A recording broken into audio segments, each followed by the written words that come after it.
Good afternoon.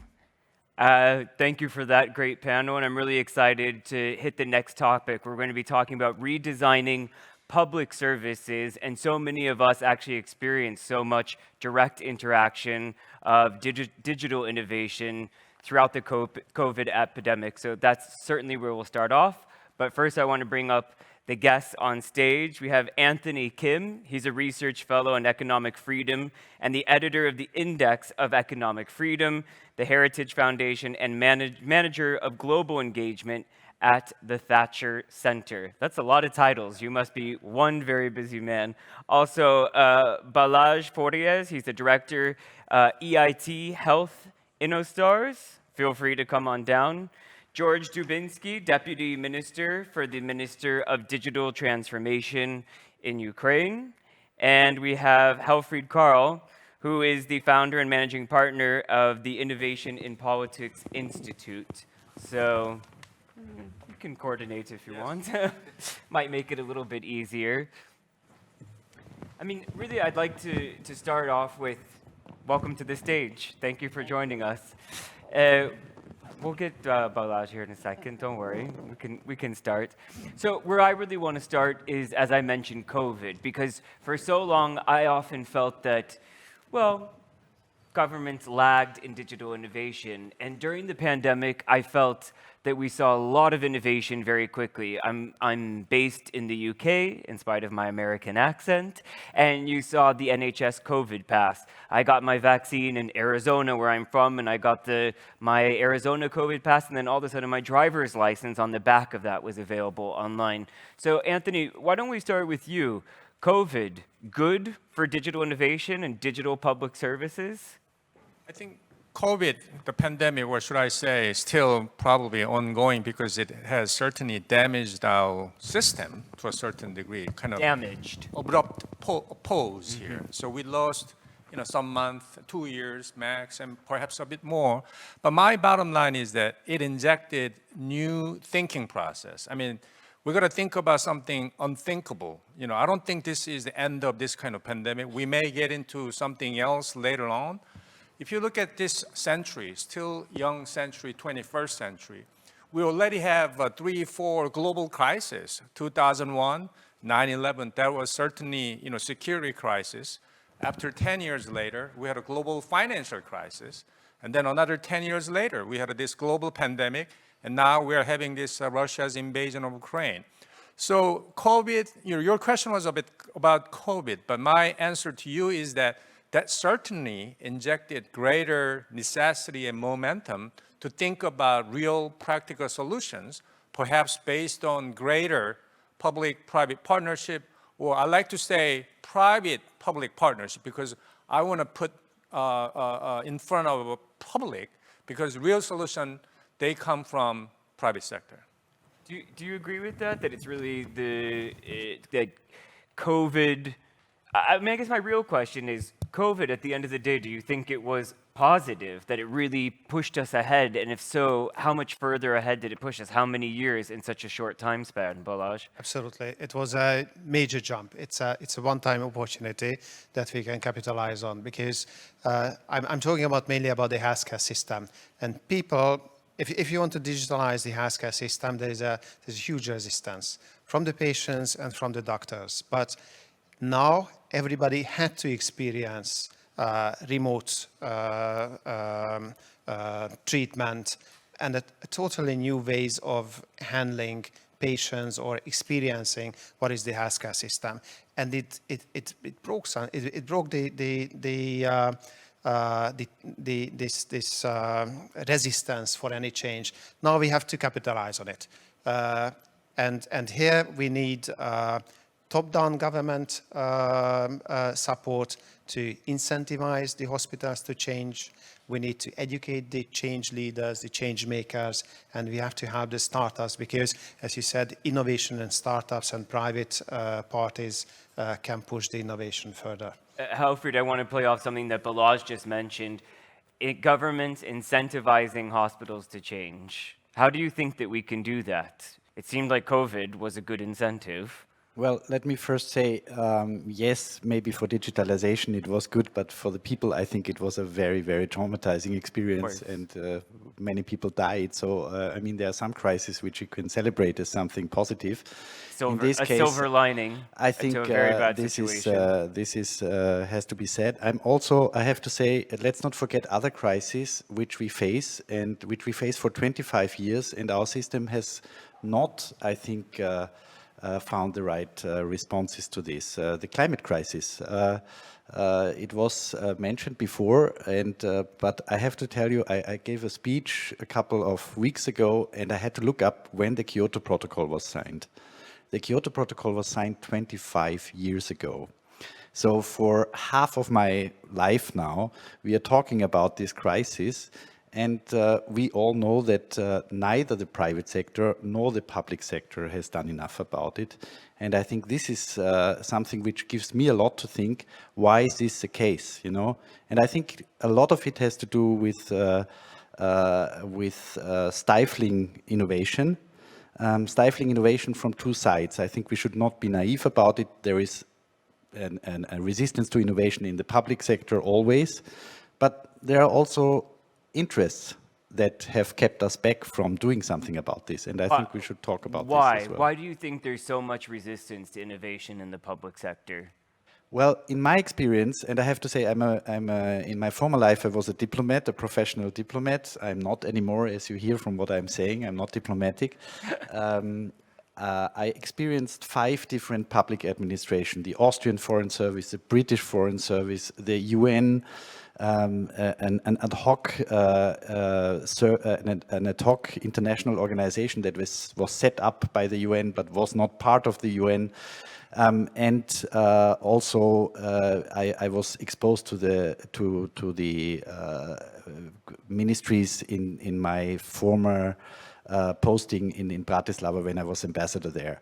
So You know a lot of bureaucracies. I know a lot about bureaucracies, and the funny thing about them is they always think the way they are doing it is the only way you can do it. And this is inherent in a bureaucracy. I think it stems because of you have to maintain that it is rational. And so if it's rational, it can only be the only way to do it. And this is a big, big problem. And this is why I'm a big believer in best practice exchange, because with best practice exchange, you always find out, if you compare, for example, your work with another innovative public sector, that things can be done differently. So we can learn incredibly much about other examples, I think. I'm very much a believer in this. Balaj, I want to go back to you just for a second, and then I'll get to you, George, because I have some specific questions to you. I mean, getting back to what you proposed, what are the type of incentives that we can give to the public sector, hospitals, healthcares, to expedite this process? Yeah. First, we have to trust people. If you give them some time, slack, or some budget they can freely allocate, they will do their best. They really want to help the patients. They really want to improve the healthcare system. When I visited the Harvard Hospital in Boston, and out of the 4 levels, the highest level was only for validating innovations, skeletons, and all this other stuff. And I was like, okay, but how can you do this? It's 1 floor out of the 4. And they said, if you want to be the best, then we have to do this. There's no question. So you have to devote time, money, and space to innovation. First, trust that if I give them time, money, they will do the best. And the second is everybody is risk avoidant. And if your system is prohibiting the taking any, so risk taking, then they will not take any risk. They will not buy an innovation because it's risky. They use faxes or something from the other century. So if you support them to take risk, and it's not a failure, but because we can learn from any failure, then they will start working. We are managing 25 ecosystems. We are teaching hospitals how to innovate. We are educating innovation leaders in hospitals. And these are the 2 major blocks that I see currently. And getting to the point that Anthony brought up about private-public partnerships, So when you talk about allocating time and money, are you talking about the bureaucrats? Are you talking about people in the public sector getting that time? Yes, and they can be changed. And if you find the change makers, if they find those people who really use this opportunity, then you have to back it up with the selection system, with the careers. For example, just tell you one example. At the universities, which is also a public institution, the career is determined by, according to the law, by innovation. But it is not codified, so only the publications count as a measurable input, but nothing in the startup life, in the innovation. Potentially, they should take into account any startup activities, but a professor is not defined. Is it a minority stake? Is it a majority stake? Should I be the CEO or not? Should it be my idea or not? What happens if it fails in 2 years? Does it count to my career advantages? Because it is not specified. Nobody is following it. They are following the only way to progress in their career, which is publication. And it doesn't help. So you have to create a system where people follow the incentives, and it's not only bonuses, it's just to allow them to grow and to be themselves, because they really want to change the world. George, I want to pivot to you for a second and focus on Ukraine. Number one, how are you? How is your family? Thanks God, my family is in Kiev. We are comparatively safe, but my wife gave me a call that 3 air raid alerts, air raid attacks just since midnight. And is that day-to-day life for you now, air raid sirens? Unfortunately, yes. Especially last few weeks, last week and maybe 2 weeks. It's incredible, again, when we think about silver linings, and I've for years it's one of the reasons that I like working with Andrew in Emerging Europe. The innovation out of Ukraine is incredible, and that hasn't stopped since Russia's invasion. I interviewed Michael Chabanian, who's the founder of Kuna, the largest crypto exchange, which is raising funds for Ukraine. So it's been incredible to see Ukrainian innovation. What have you seen in terms of Ukrainian innovation as this war has progressed? Public and private, frankly. I'm intrigued to know what you see on both sides. The approach might be connected with your previous question with COVID-19, which is also, was a tragedy for many families, but from other hand, it was a great boost for technologies. So it's the question, how is society is able to take this challenge and to transform it into something new. So like American proverb, to take lemons, but make lemonade from that. So the technological sector showed us that it was able, to take this crisis and to give us boost of such technologies like Zoom, like telemedicine. We have a boost of technologies which allows people to work remotely and to be more distance. And maybe these lessons also helped us because of our system also became a little bit more resilient for such things, a little bit more distributed. During COVID. During COVID times. And right now, when we had this invasion, physical invasion, not the war started 2014, but the invasion started physically on the 24th of February. And right now, we are trying quickly introduce as all new technologies which will help us to fight, but to continue to work, to continue to live. And our government is working, despite the war is ongoing. Our registries are working, which is very crucial for the government. Our business is working, especially IT business. I want to emphasize that it shows that it's very resilient. We had dropped maybe 4% comparing with the rest. It's nothing. And also we are trying to introduce new technologies because we have to introduce them. Particularly many of our civil servants right now serving to our country in the army on the front line, and we have to replace them. And yes, we felt this resistance from public sector, from public servant, but right now, really, we are thinking how to replace them by scripts and algorithms.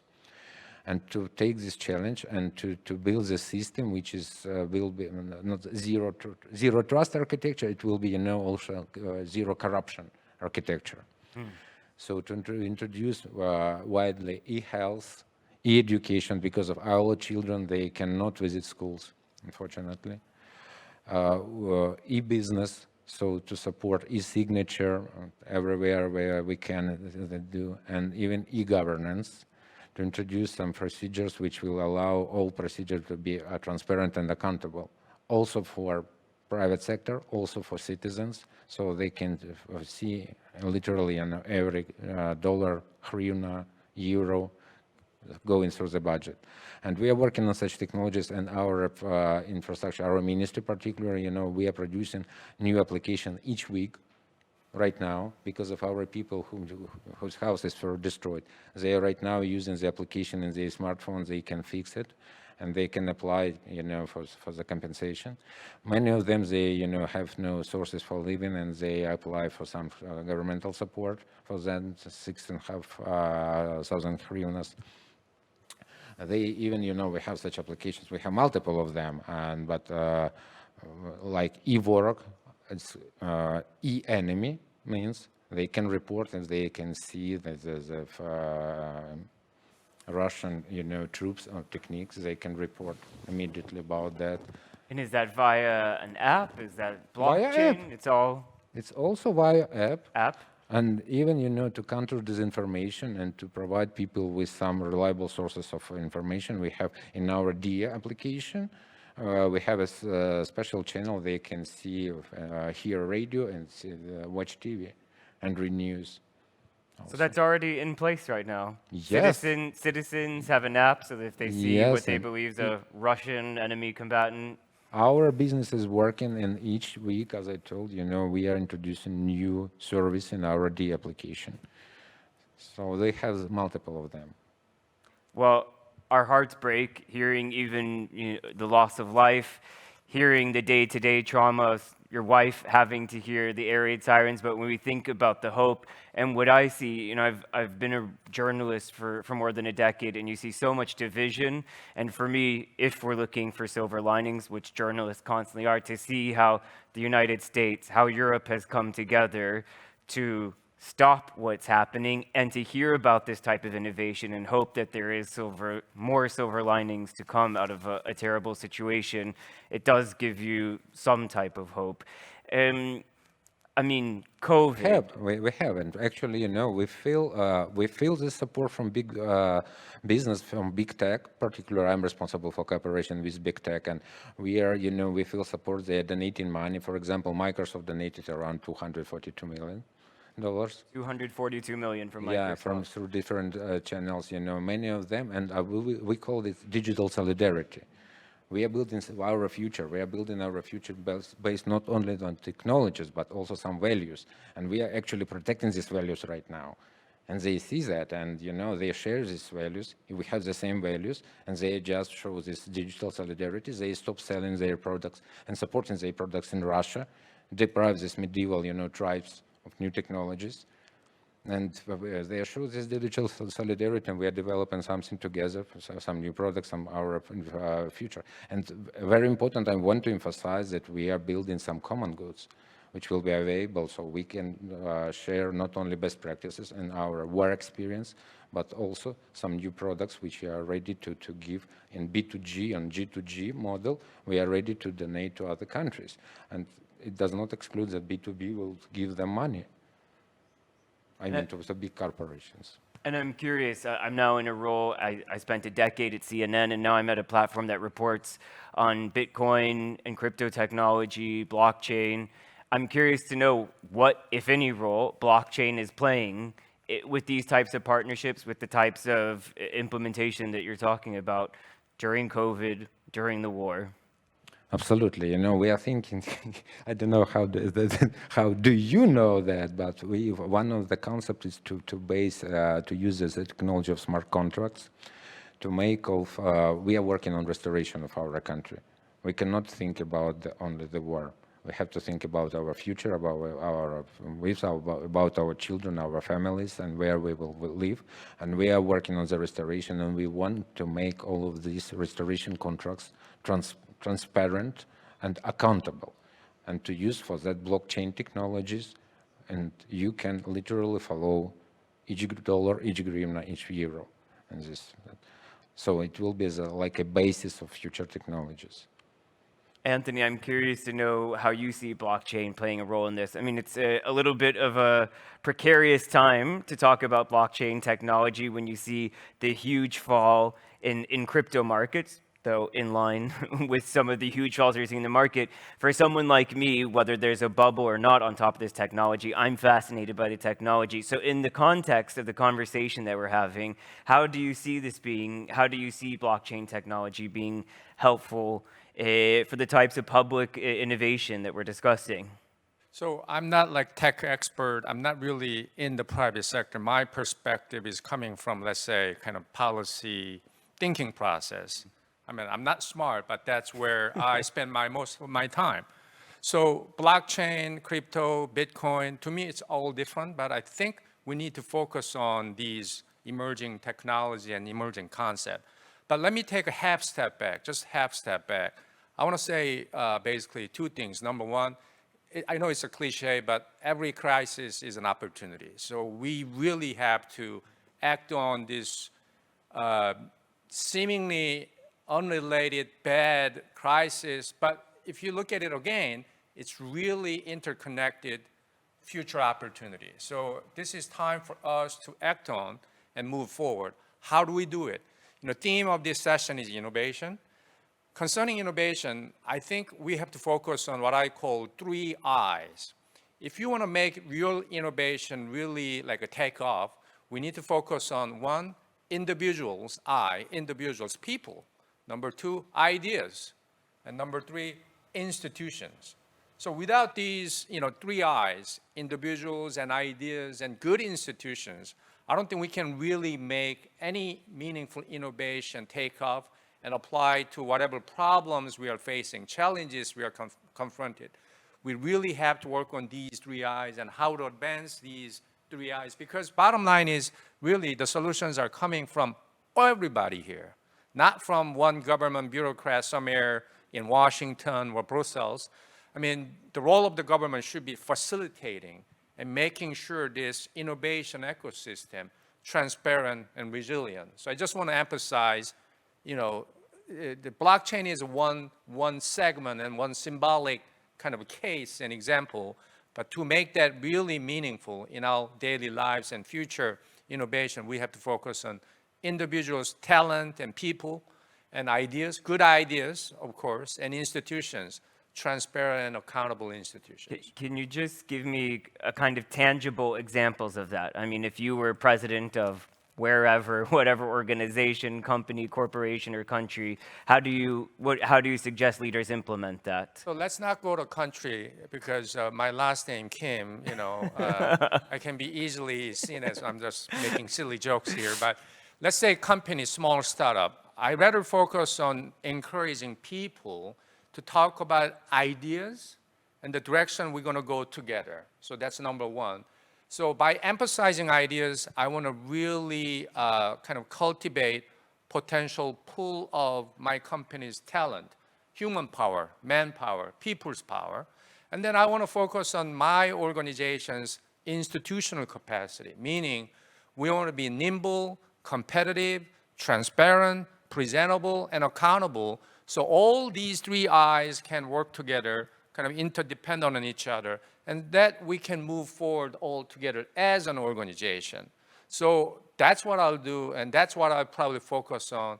And I think if you look at this is really not a rocket science, right? I mean, I happen to think that free market system, democracy, freedom, openness, we all are familiar with.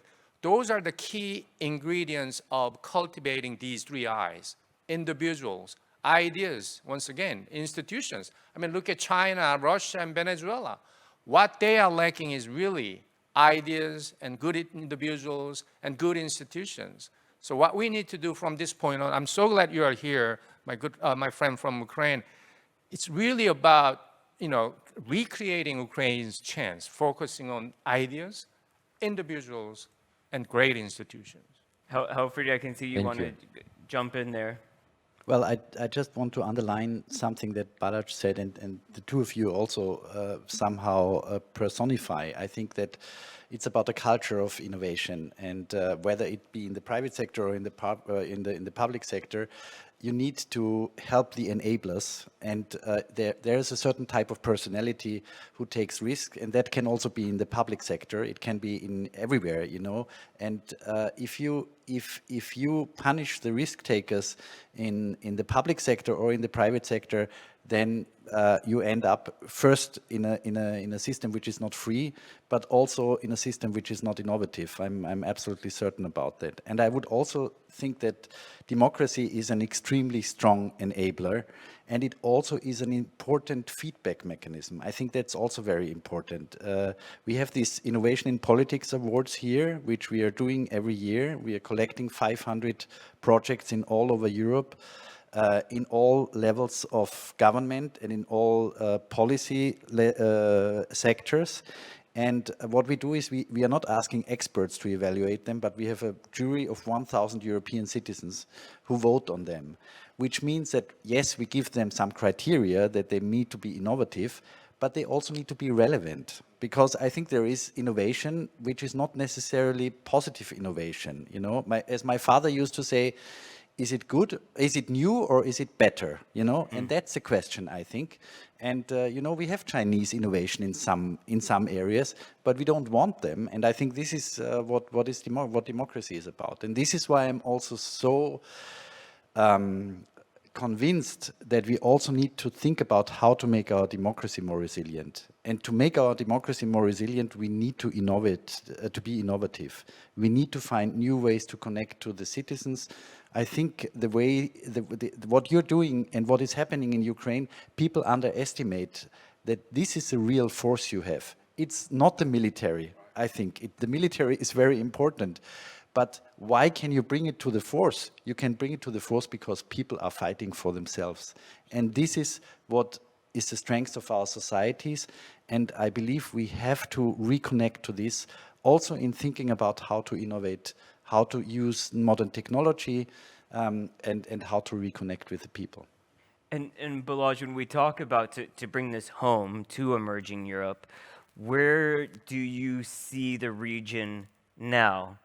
You know, so often I think people have a certain image of Eastern Europe or emerging European countries, and the more time that I spend in these countries, in part because of emerging Europe, I mean, the innovation is just incredible. I was talking about Ukraine. I mean, there's endless innovation that comes out of places like Ukraine, Romania, the great engineering that you see in Poland, the list goes on and on. So I think sometimes that kind of old school bureaucratic system stereotypical image we have doesn't match the type of great ideas and individuals that Anthony's talking about. Where do you see the region and its place in innovation and public innovation specifically, speaking broadly?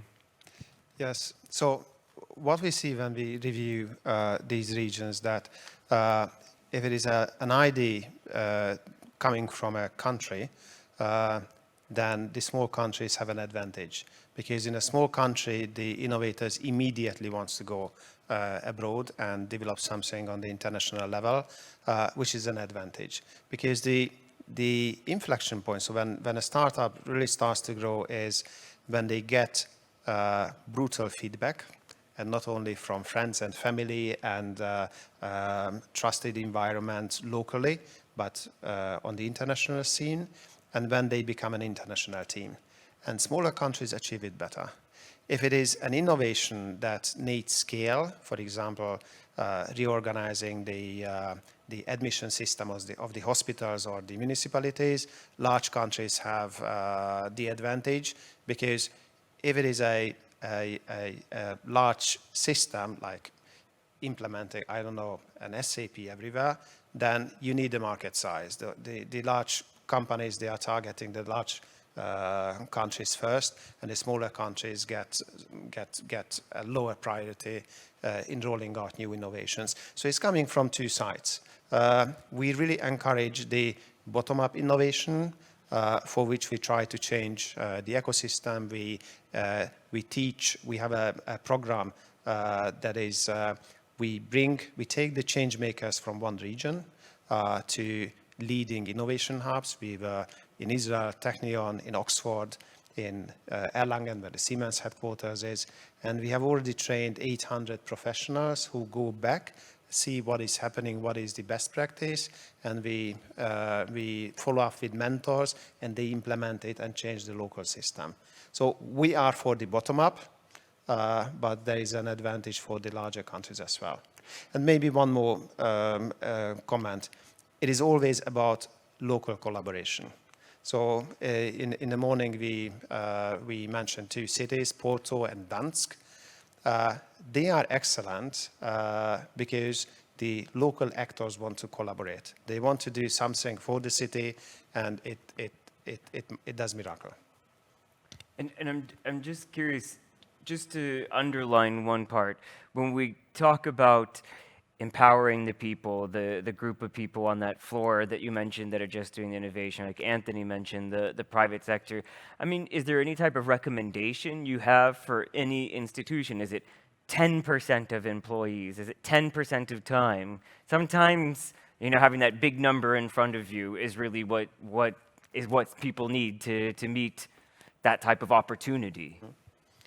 I believe that there are certain things like innovation or meaningful work is easier to kill than to foster. So the leadership can really, if they give the space to the people and they enable them to find out and to do something, is much more efficient than top-down mapping and management. And it's not a project management issue. Yeah. You It's just about have to- identifying when you see somebody accelerating. Yes, and give them the space. They will do it for themselves, because it is enough to do one wrong move. For example, punishing a risk that didn't succeed, and you killed everything. So it's easier to kill than to plan ahead and manage it like a project. George, I just want to... We did a study on government innovation labs, and this was one of the things that made them successful. If Government they were innovation labs. government innovation labs, and when they are, really supported from the top, they're usually rather small, but when they are supported from the top, they can make a big difference. Exactly. George, I want to give you the last word. We hear from Zelensky so often. It's very clear from his perspective what Ukraine needs: anti-aircraft, missiles, etc. From an innovation side, what does your country need from us, from the rest of the world right now? Good question. Probably it will be a joint venture. Getting back to the previous question, we are doing, our ministry is working as a, let's say, startup company. So we do not follow the waterfall management, only agile. So, and what do we need?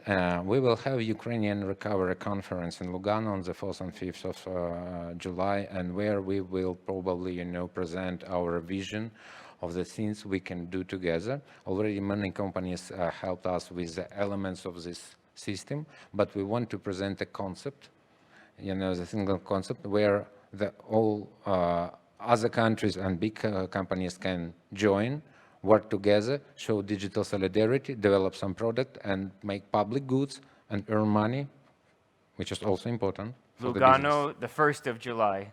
4th of July. 4th of July, an important date in my book. We'll be watching for that.